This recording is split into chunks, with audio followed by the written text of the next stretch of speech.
What's up, guys? Ty here, back on the Ty Predict Sports YouTube channel. Today, we're going to look at the top 25 rankings, as you can see here on your screen. Ohio State, probably should have made this bigger. I know I'm blind, but hey, that'll help us a bit. Maybe not. But today, I'm really going to look for a team in the top 10 who I don't think is going to make it. Who I don't think is going to finish ranked. Now, every single season, there's a team or teams in the top 25 that end up not making it into that top 10 or even top 25. And what I really meant to say is, I think I screwed my words there, is every single season, wow, I'm just ready for college football. It's the last Saturday before college football comes here. But every single season, there's a team in the top 10 who finishes outside that top 25. This year, who's it going to be? Now, I think everyone's favorite pick is right here, Texas A&M. They're at number 8, coming off of a really good season. They went 11-2 last year, made it to the college football playoffs. They lost a lot on their offensive line, but I like to give credit where credit is due. I think Mike Elko at Texas A&M did a really good job at going in the portal and getting some very good portal targets at offensive line, like Tyree Adams. Cohen Equals is going to be pretty dang good. He's only in his second year. They still have Naboo, who's going to be one of the best centers in college football. They got Ball and then Formley, as well as some other guys that had some experience. They are quite younger, but this offensive line doesn't look as bad as what it did before the transfer portal. And then they went and got Isaiah Horton. But Marcel Reed's going to be the key on the offensive side. And really without Colin Klein, we'll see how they do. But I do think Texas A&M is going to be pretty good this year. They're the obvious pick. For me, it's going to come down between Notre Dame, Texas, Ole Miss, and Oklahoma.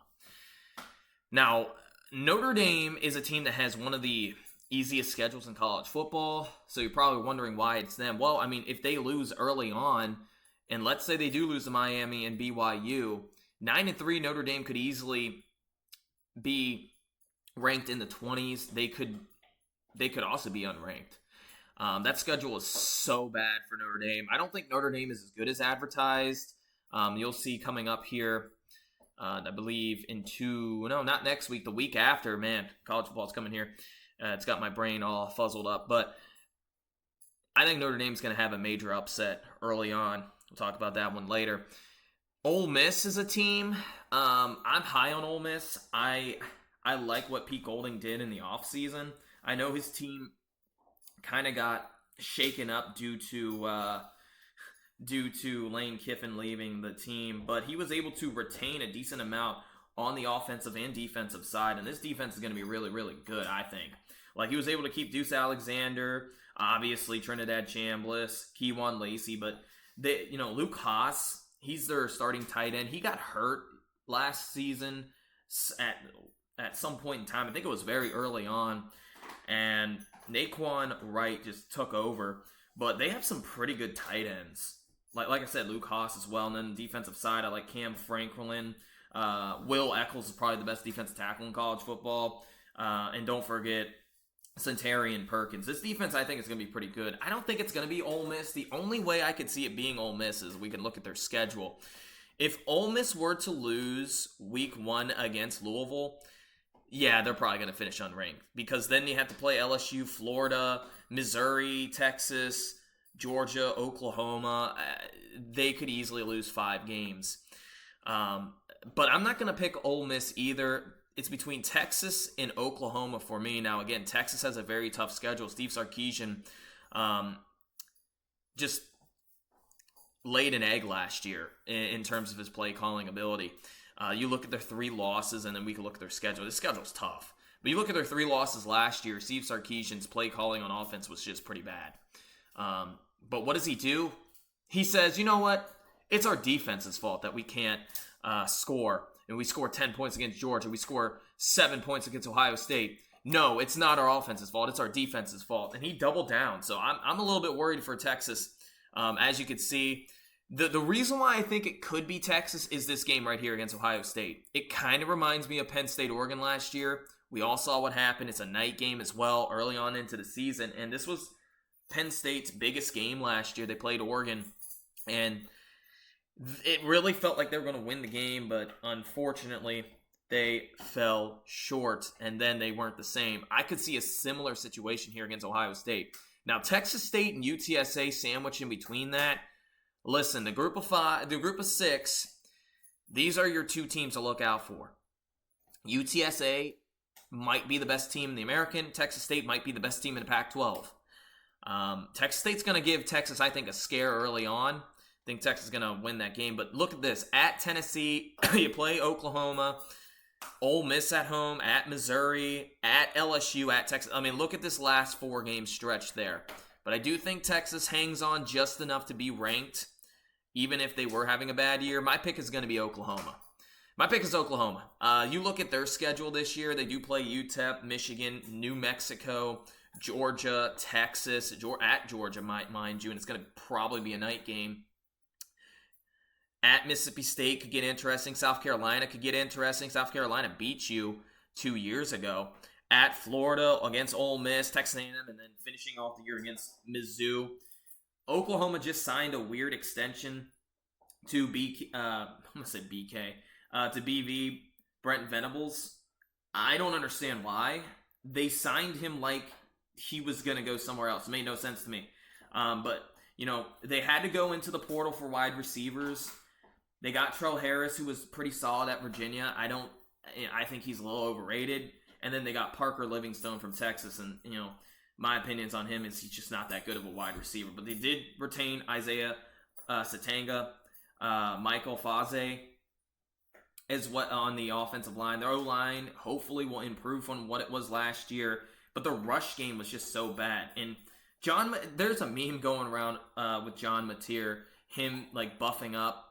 He looks like he's going to have about 20 carries a game. Like, they buffed him up because he's going to get a workload on the rushing attack. Because I'm not very high on Xavier Robinson. I know a lot of Oklahoma fans are high on Torrey Blaylock, but these running backs just aren't that good. They were able to get that guy from Colorado State who probably won't even play much. Remember they had Jaden Ott last year? Me and everyone else was very, very high on him, and he just fell off a cliff. Don't know what's going on with that. The saving grace for this team is going to be their defense. But overall, I could easily see this team going 7-5. I have them at 8-4 because I gave them the benefit of the doubt against Texas A&M. But I think they're going to lose to Michigan, Georgia. They could lose to Texas, although in my prediction I had them upsetting Texas. They could easily lose that game.